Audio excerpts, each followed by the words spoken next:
2,500 years ago, a man sat under a Bodhi tree, determined not to budge until he saw all there was to see.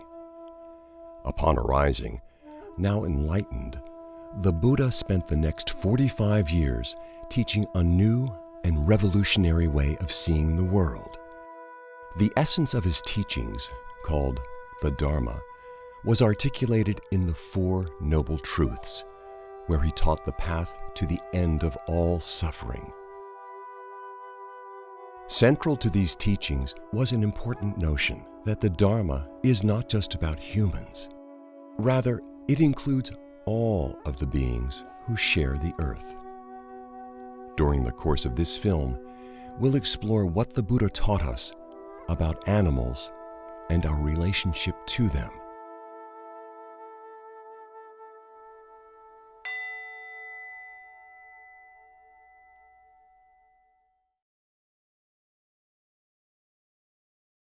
Most people raised in the West were taught that animals are very different from people. The food culture centers around eating animals. It's everywhere, in advertising, in restaurants, in the supermarket, and few people think twice before eating a hamburger, or steak, or a piece of chicken. The entertainment industry showcases them in circuses, and zoos, and aquariums. And the medical and cosmetics industries experiment on them. Most of us care very deeply about our companion animals, such as dogs and cats, but we often fail to extend this same compassion to other animals. Imagine instead a culture where animals are not harmed. When people are introduced to the Dharma, one of the first things they're taught is the first precept: cause no harm. And they're taught that this principle of non-harm extends not just to humans, but to all beings. Unlike in Western culture, where animals are kind of considered a separate, almost a separate form of life, and humans are considered very, very different, in Buddhism, we're all considered to be just a part of nature. And that we all have the same, we could say 5 aggregates. We're all made up of the same kinds of stuff. So there's not a hard and fast dividing line between humans on the one hand and the creatures on the other. That's why the first ethical precept in the Buddha's teachings is not to take the life of any living being. So I think that's the fundamental stance from the point of view of the Dharma. As a Buddhist, when you take refuge in Buddha, Dhamma, and Sangha, one of the principles that by taking refuge in Dhamma and Buddha is that not harming other beings, not causing harm to other beings. That is the number one key principles that you take by taking refuge in Buddha, Dhamma, and Sangha. When I'm asked what's the major factor of Buddhism, I will say ahimsa. And ahimsa means non-harming. And in what I've learned of Buddhism, the non-harming is of ourselves, of others, including animals, and of the environment. Those 3 things are the 3 things that I see, at least our tradition, try to deal with all the time. To live lightly on the land. And that would certainly include not taking the life of another, not stealing their life, and also what their bodies were made of. So the teaching is really, not to do any harm. That's the first precept, not to kill, or sometimes it's translated as harm living beings. And it's partly to do with a sense of compassion for the animal, a sense of recognizing that animals suffer. There's also, you might say, a more transcendent view of it, that, according to the Dharma, we take rebirth. And it might be that some of the animals that we are killing were once human beings, or hopefully we're moving up the strata. So I think it's basically seeing his teaching as a whole and putting all animals within that process of liberation. I'm lucky in a sense I've taken the precepts in all three traditions. I'm a joint monk now in the Tibetan tradition and the Soto Zen tradition. But in my early days I trained in a Theravada tradition and spent a short time as a Theravada monk. So I've taken the precepts in all three traditions. In the early tradition of Theravada, the first precept was translated to me as Panatipada Varamani Sikapadang Samadhyami. I undertake the rule of training to refrain from causing injury to living things. That's all living things. That's how it was taught to me. And that's how I teach people. All living things.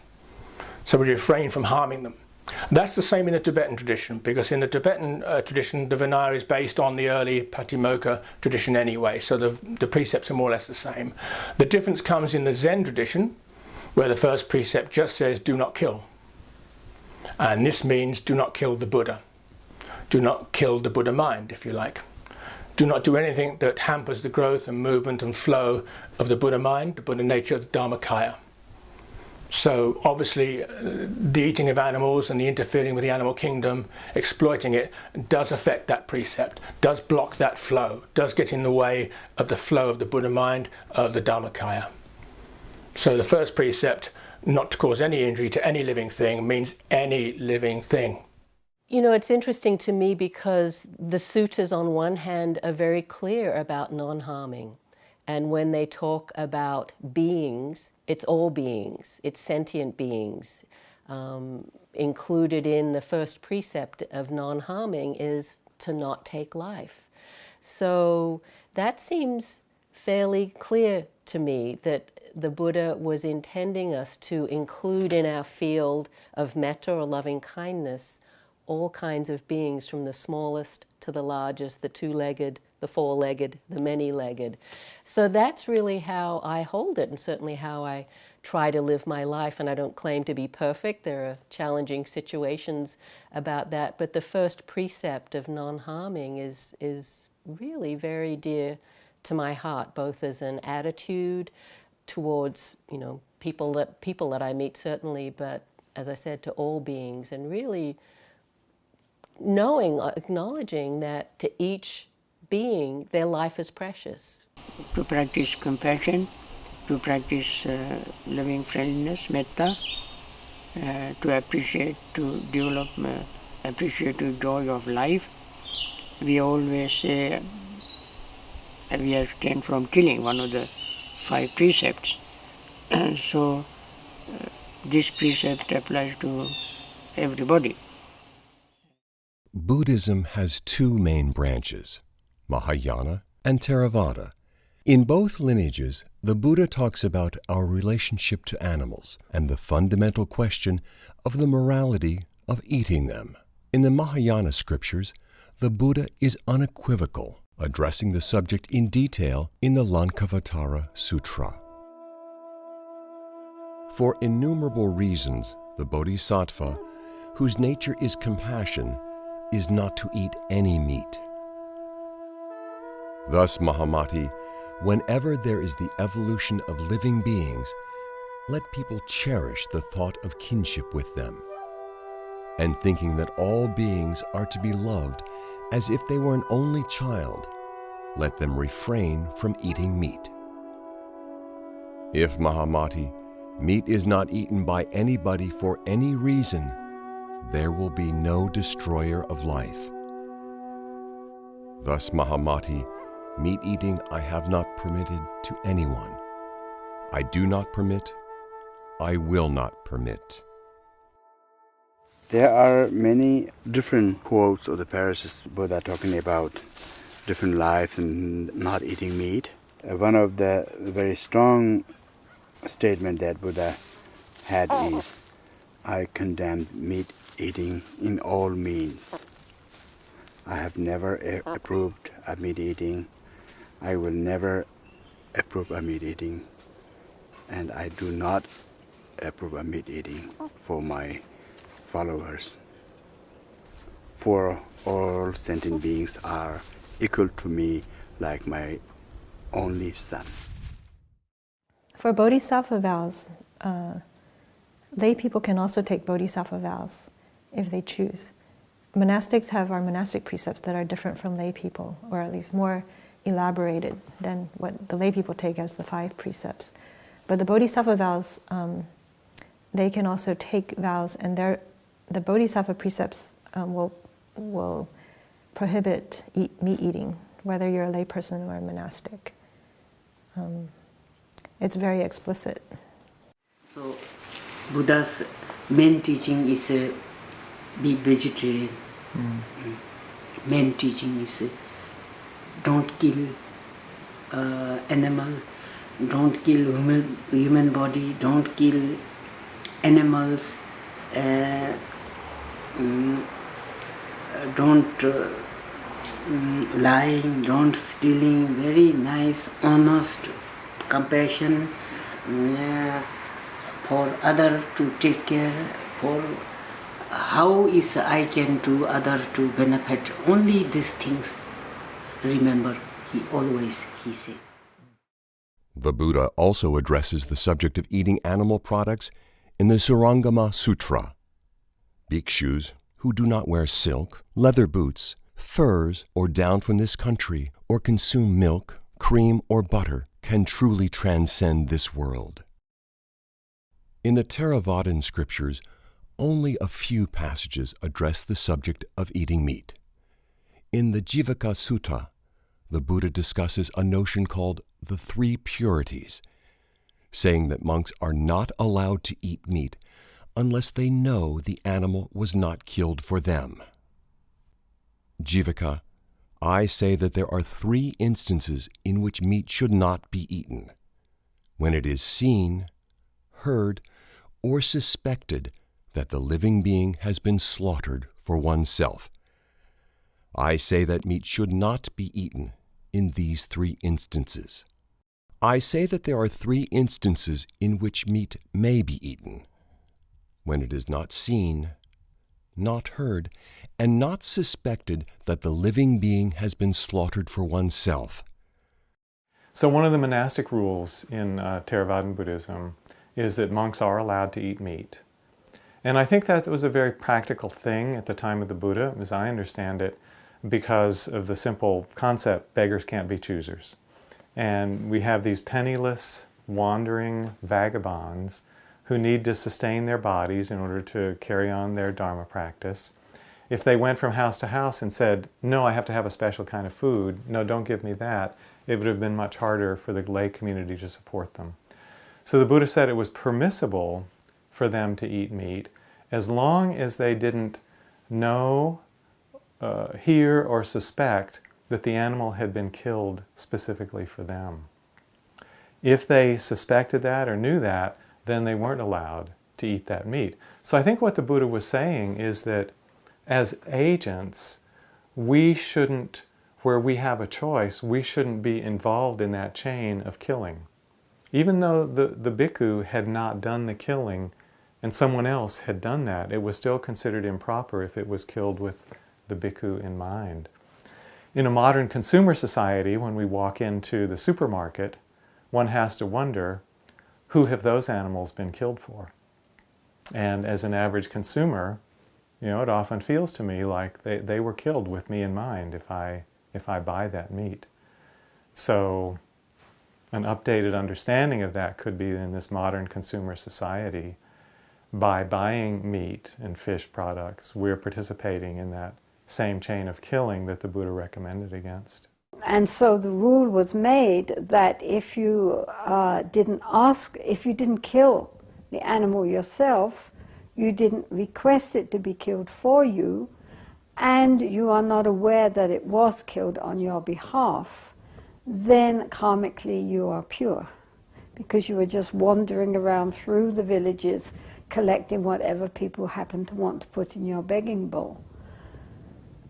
But in a situation where actually you are in charge of what you can eat, and you go into butcher shops and you buy meat, then in a way the very fact that you're buying it is saying that you are subscribing to the whole culture which rears meat to be killed for consumption.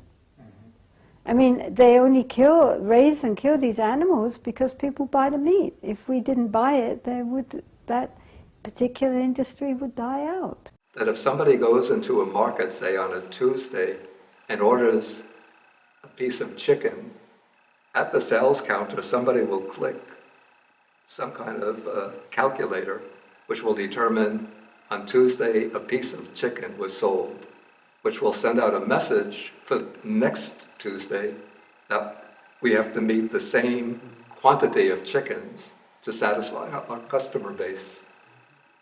You know, so even though when you order the chicken on Tuesday, you're not responsible for the death of the chicken that's providing that meal on Tuesday, but in an indirect way, you can be sending a signal that next Tuesday a chicken should be killed to provide food for the customers.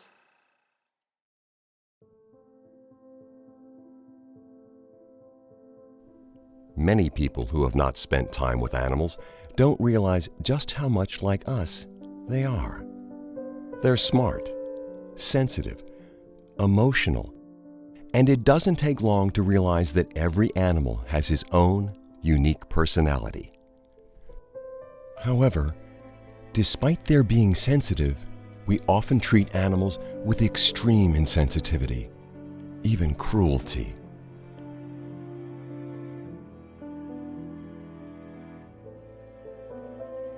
Buddhists realize that all lives are equal in terms of wanting peace and happiness, not wanting pain and suffering.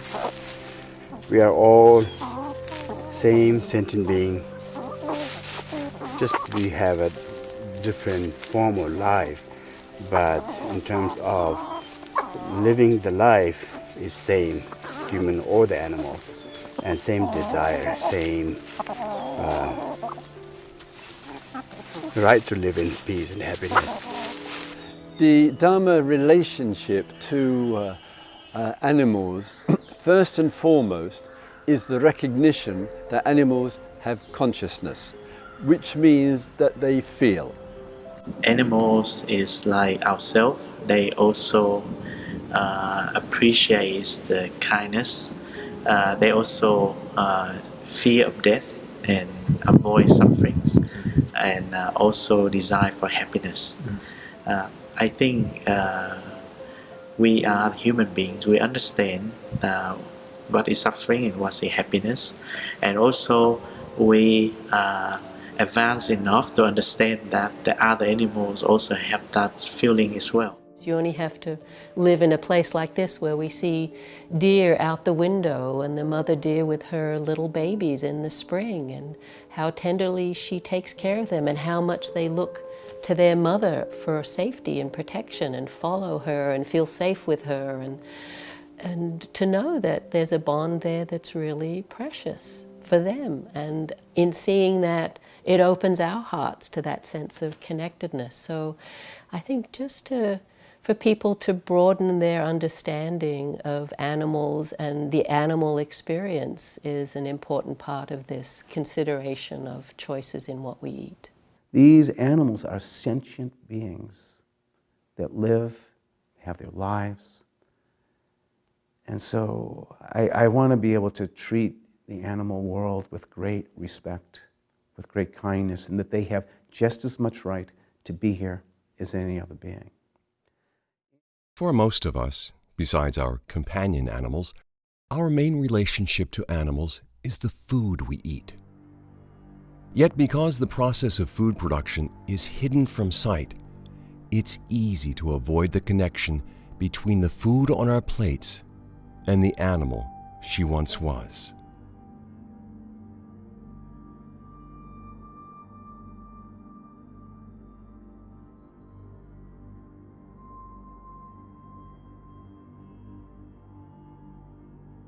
Are these animals being killed for you?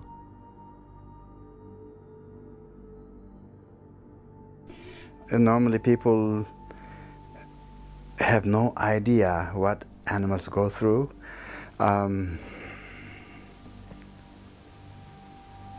It will only be realized when you get to see what actually happens in the slaughterhouses. Until then, you wouldn't realize. And when you see that, actually, you will feel if that is really appropriate to eat them. It's really horrifying. Certain slaughterhouses have like the entire animal that they are supposed to slaughter for the day are standing in a corner out there, and then the one by another being slaughtered in front of the rest of the animal, and then you can imagine how terrifying that experience would be. Just imagine yourself being out there and all your friends and colleagues are being slaughtered and you are in the line, just a step away from that terrifying thing. According to most religion, talk about hell like most horrifying suffering realm, but I can't imagine there is something more horrifying and painful so-called hell than those horrifying experience when you are lined up in the slaughterhouse. Just heartbreaking. So we need to actually see those things so that how we humans are actually causing so much trouble to other fellow sentient beings. It's said that throughout the average lifespan of an American who lives to be maybe 75, he or she will be responsible for the deaths of 15,000 animals, from large to small, on an average American diet.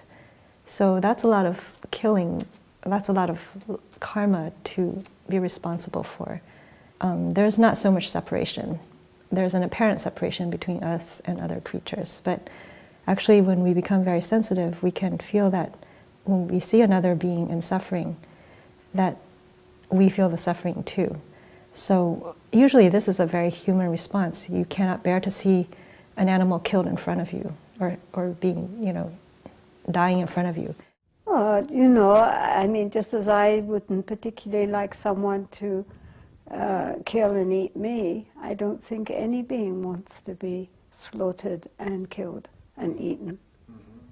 And especially considering the manner in which animals are killed in this day and age, the terror and trauma that they go through in the process.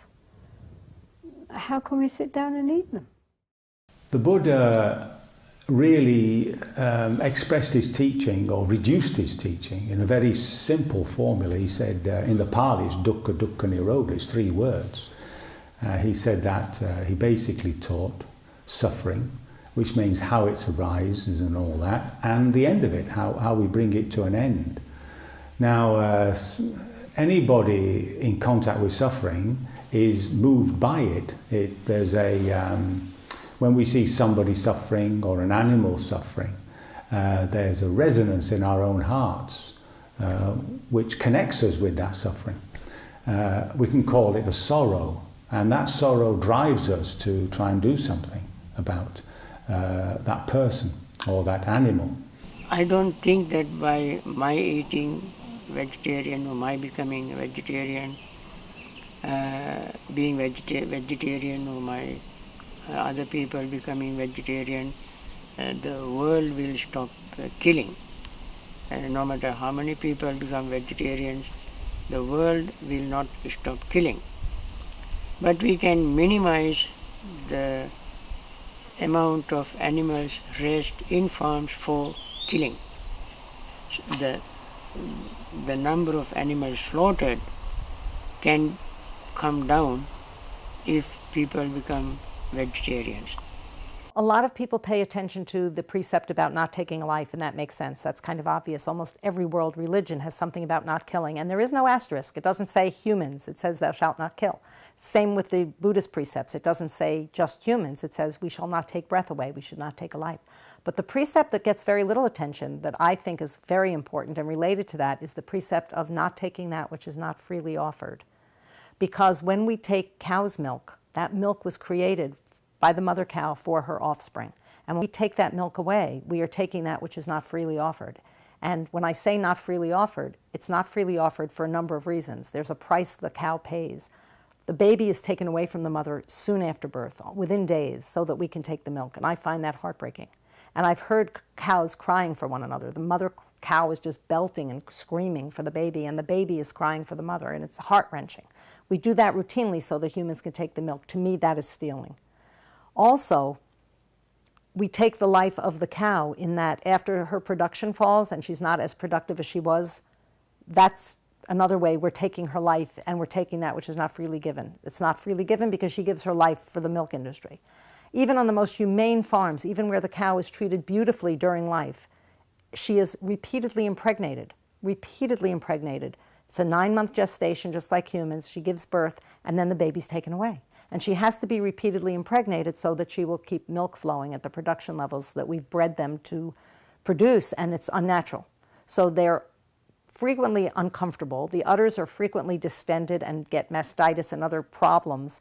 And we're stealing the milk from the baby whose milk it should be. If you look at the life of a chicken raised for her eggs, they're all born in incubators. They don't have the benefit of their mother nurturing them. And then, of course, half of your little chicks are going to be males. And those male chickens that are raised for their eggs are not going to be good flesh producers. They're small animals that put all their nutrients into producing a large number of eggs. So the little male chicks are just ground up alive when they're less than a day old. And the females that are kept, then they have the tips of their beaks seared off. They're debeaked. And then they go live in a cage. And that's where they stay for 1.5 years, 2 years. And after that, their egg production decreases, and so they're gassed or they're sent to slaughter. So whether it's a free-range farm, a cage-free farm, or a battery farm, chickens have a horrendous life. When everybody gets before King Yama after they've died and they start blaming each other. If you didn't want to eat it, I wouldn't kill it. And if you didn't kill it, I wouldn't sell it. And so we have the buyer, the seller, and the slaughterer all putting the blame on somebody else, when in fact, truly, it is interconnected. If you didn't have one, you wouldn't need the other. I see that argument as modern, but I also see it as ancient. If you care about suffering, if you care about your own suffering and the suffering of others, then you want to know what that person, that other being's experience is. And you don't want to turn away, right? You want to know. You want to know how am I acting? What am I doing that I may not have been aware of that's creating difficulty and suffering? I think that would be true for anyone who cared about suffering. And you don't have to look very far or hard to see the suffering that comes, obviously, from killing animals. In the Dharma, part of what we're encouraged and invited to do is to turn towards suffering and not avert ourselves or turn away. We want to see what's the cause of my suffering and what leads to the end of suffering.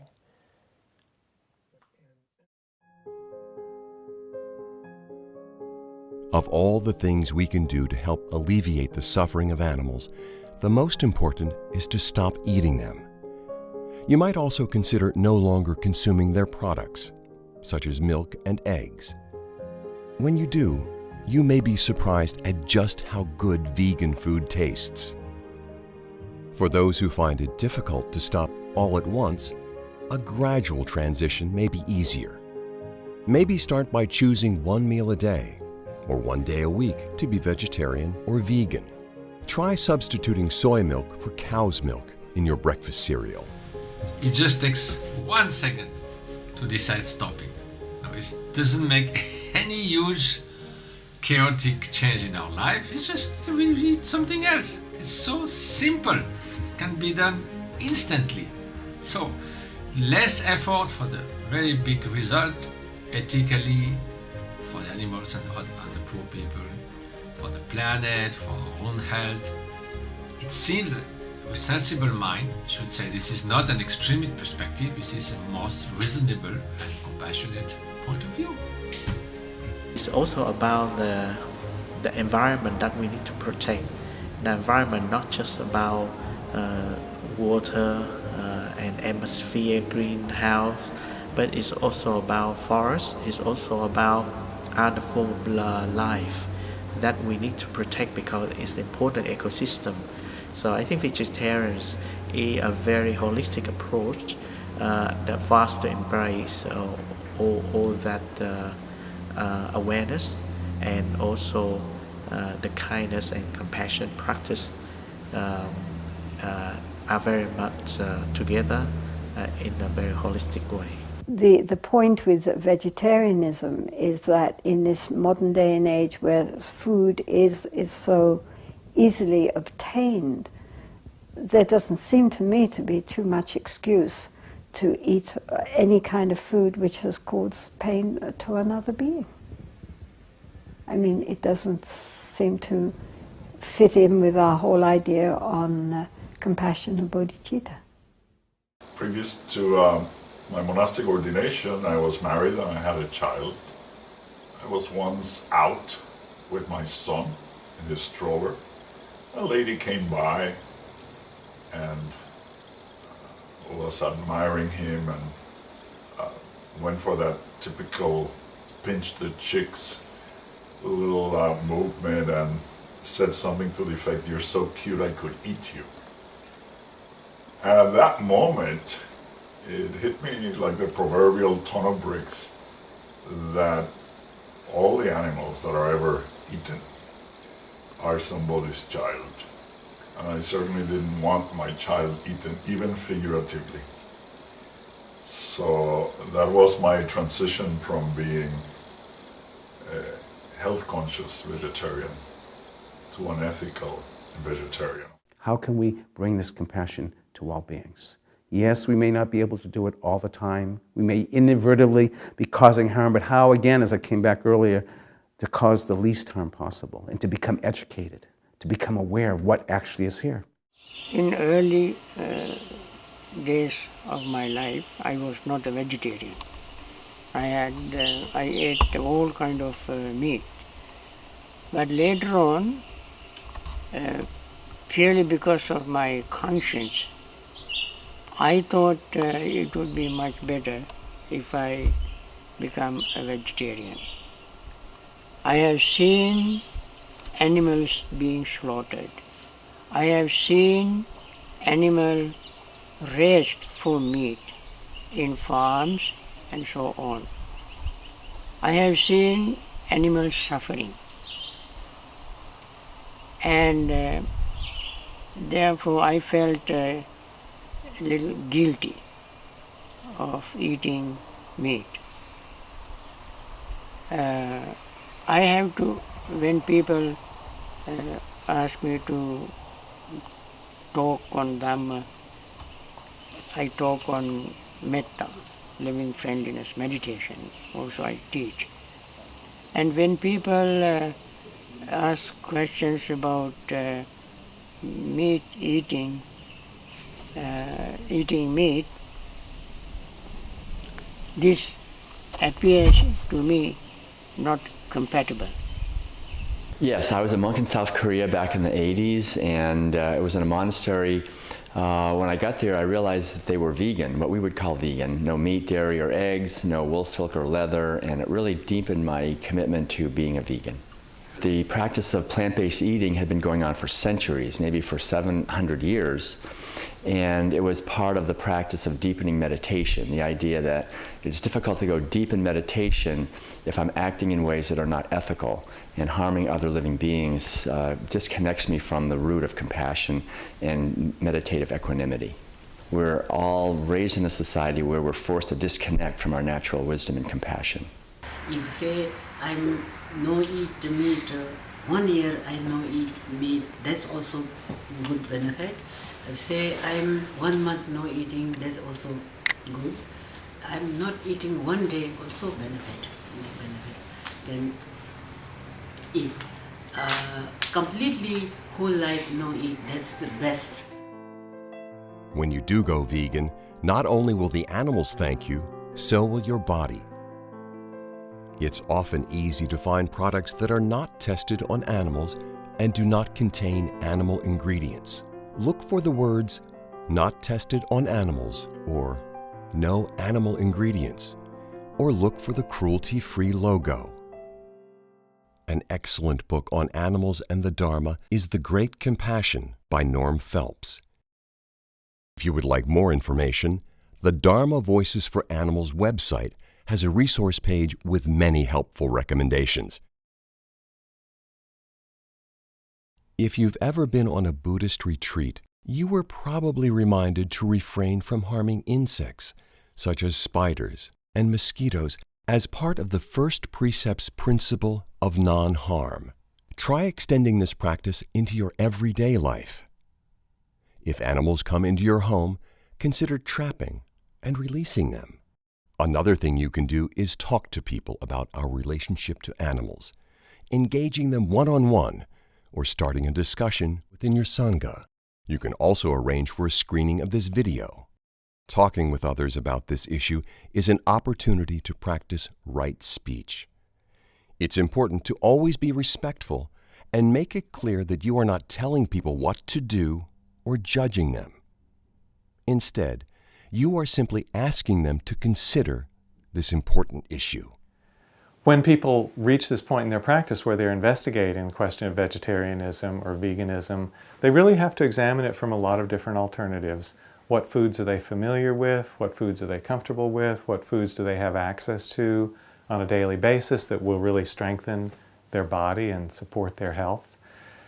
It may take some time as they wrestle with the ethical question, as they experiment with their diet, to figure out what's going to feel best for them in the long run.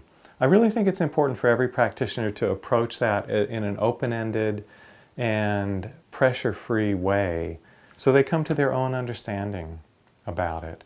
So I don't think from myself or my friends who are vegetarian that we have a judging attitude to people as they explore that. The choices we make about whether to eat animals or not is such an important decision, not only for the animals who suffer so terribly, but also for ourselves. The law of karma. Buddhists worldwide should be at the forefront of this discussion. And yet, it seems that no one is talking about this. I'm very grateful, though, to a number of Buddhist teachers around the world who have been recently identifying themselves as vegetarian or as vegan, and also sharing with their sanghas and with the folks in the retreat centers that it's the Buddhist teachings on non-harming and compassion which leads the teacher to deciding not to eat animals. As you know, it's very interesting. I have made a choice due to this, my own sense of the sensitivity of beings to try to cause the least harm and to not eat them. And actually, I don't even wear them. And I don't want to use any products that are part of them in there. But I also know, I wear these clothes, I use a phone, I drive a car, and it could be also part of exploitative labor. I mean, it's impossible, as I said earlier. It's impossible not to cause harm, but how can I cause the least harm? And let us make a conscious choice. So, my dear friends, sisters and brothers, colleagues in the Dharma world, I invite you to bring awareness and let your awareness in these teachings of the Dharma inform you. I've spent a lot of time trying to understand why it's so hard for people to become vegetarian. It's come down to, for me, two main reasons, both of which are Buddhist concepts. The first is conditioning. We're taught that it's okay to eat animals. We're told by our parents, we're told by society. It's constantly reinforced. And when we're conditioned our entire lives to see things one way, it's hard to see them another. And this really goes to to really Buddhist training, where we spend our time reconditioning ourselves. But it does start with an intent to recondition ourselves, and it's a process. And I think the second reason, and probably the biggest reason it's so hard for people to stop, is desire. And it's not a simple desire. It's craving, it's clinging, it's attachment. We like eating meat. We like the way it feels. We just don't want to give it up. And this, of course, goes to the heart of the Buddhist teachings, the Four Noble Truths, dependent origination. And we know that desire is the cause of suffering. In this case, the cause of your suffering and the cause of the suffering of other beings. And it's only through overcoming desire and giving up our attachments that we can put an end to suffering. It's what we do that defines us. It's how we act and how we behave that defines us as Buddhists, not what we say or chant about or what pictures we have. So we really have to wake up to what we are and what our responsibilities are and be honest. It's very difficult to be honest and just look at yourselves, those who eat meat, just reflect. It's because you like it, isn't it, really? I've heard people say, I'm just not ready to give it up yet. So that's an honest answer. One could explore that, and there could be a lot of what's going on if you were to unpack that. You know, what's holding you on to that? If you've gotten to a point where you can say, I'm not ready to give it up, that is saying, well, there's something really, maybe I would want to entertain or that I could, but I'm not quite ready to go there. Interesting place for someone who can say, I'm not ready to give it up. So you know you're causing harm or there's something about it. I would see that as to be a really rich and fruitful area for investigation. I think the only thing that I wish for within the Dharma community is not to push my ideas of veganism on you, but to investigate for yourself what is true. And to know that when you're eating a burger or meat, it's flesh and it's the skin of an animal, and let that not be denied. And so I don't want to be critical of my sisters and brothers in the Dharma, but I do wish for you all to look very closely at what actually it is that we're putting in our mouths. Our relationship to animals provides an excellent opportunity for developing our practice. By being continually mindful of how our actions impact animals, we can cultivate compassion and non-harm and other wholesome Buddhist qualities. And it's always been my preference to be vegetarian since I became a Buddhist. Compassion is always defined very simply with the same fixed expression, which is it's the quality of the heart, or it's the quality that makes the heart of a good person tremble with the suffering of others, and it's the wish to alleviate the suffering of others. So it would seem to me sort of intuitively that if one has this deep quality of compassion, that one doesn't want others to suffer, and one knows that either ordering meat or consuming meat is going to, through some chain of causation, bring about even the cruel upbringing and the slaughter of animals, that out of compassion one would adopt vegetarianism. So that's why it seems to me that if one takes the ethical principles of Buddhism, in my own reflection, and tries to be strictly consistent with them, it would seem to entail an obligation to observe vegetarianism, at least in countries where one does have an option. The heart of the Buddhist path is compassion. That means to value others. If you value others, you value their well-being and you're concerned by their suffering. And so it seems that aberrant to survive at the cost of others' suffering.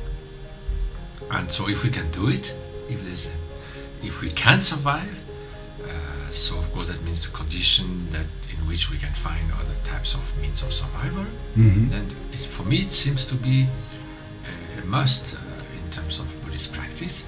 We are engaged in sharing with our brothers and sisters in the Dharma this understanding that compassion is the highest form of wisdom, and that compassion for all is what we are called upon to have and feel and develop.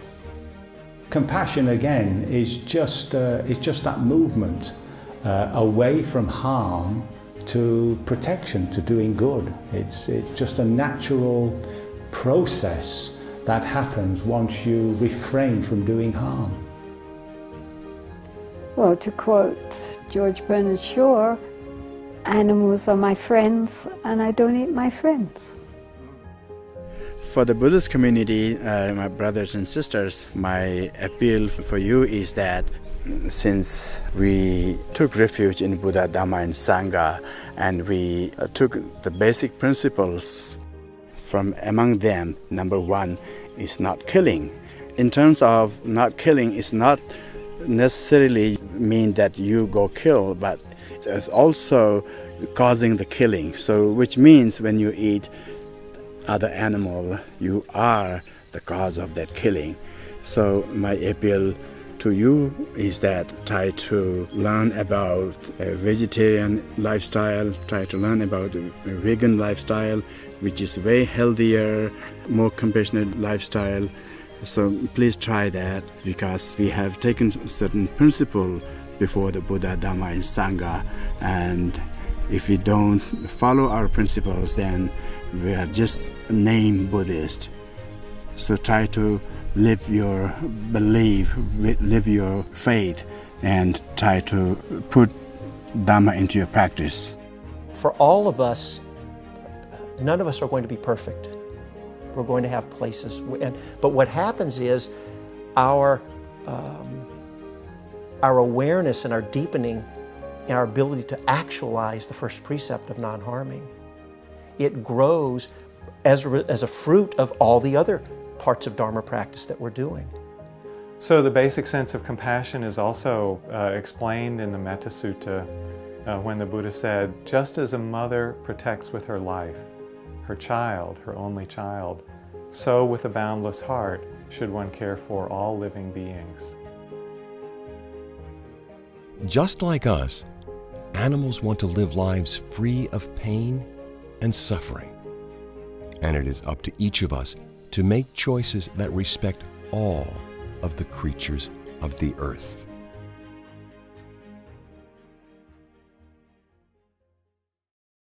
May all beings be happy. May all beings be safe. May all beings be free from suffering.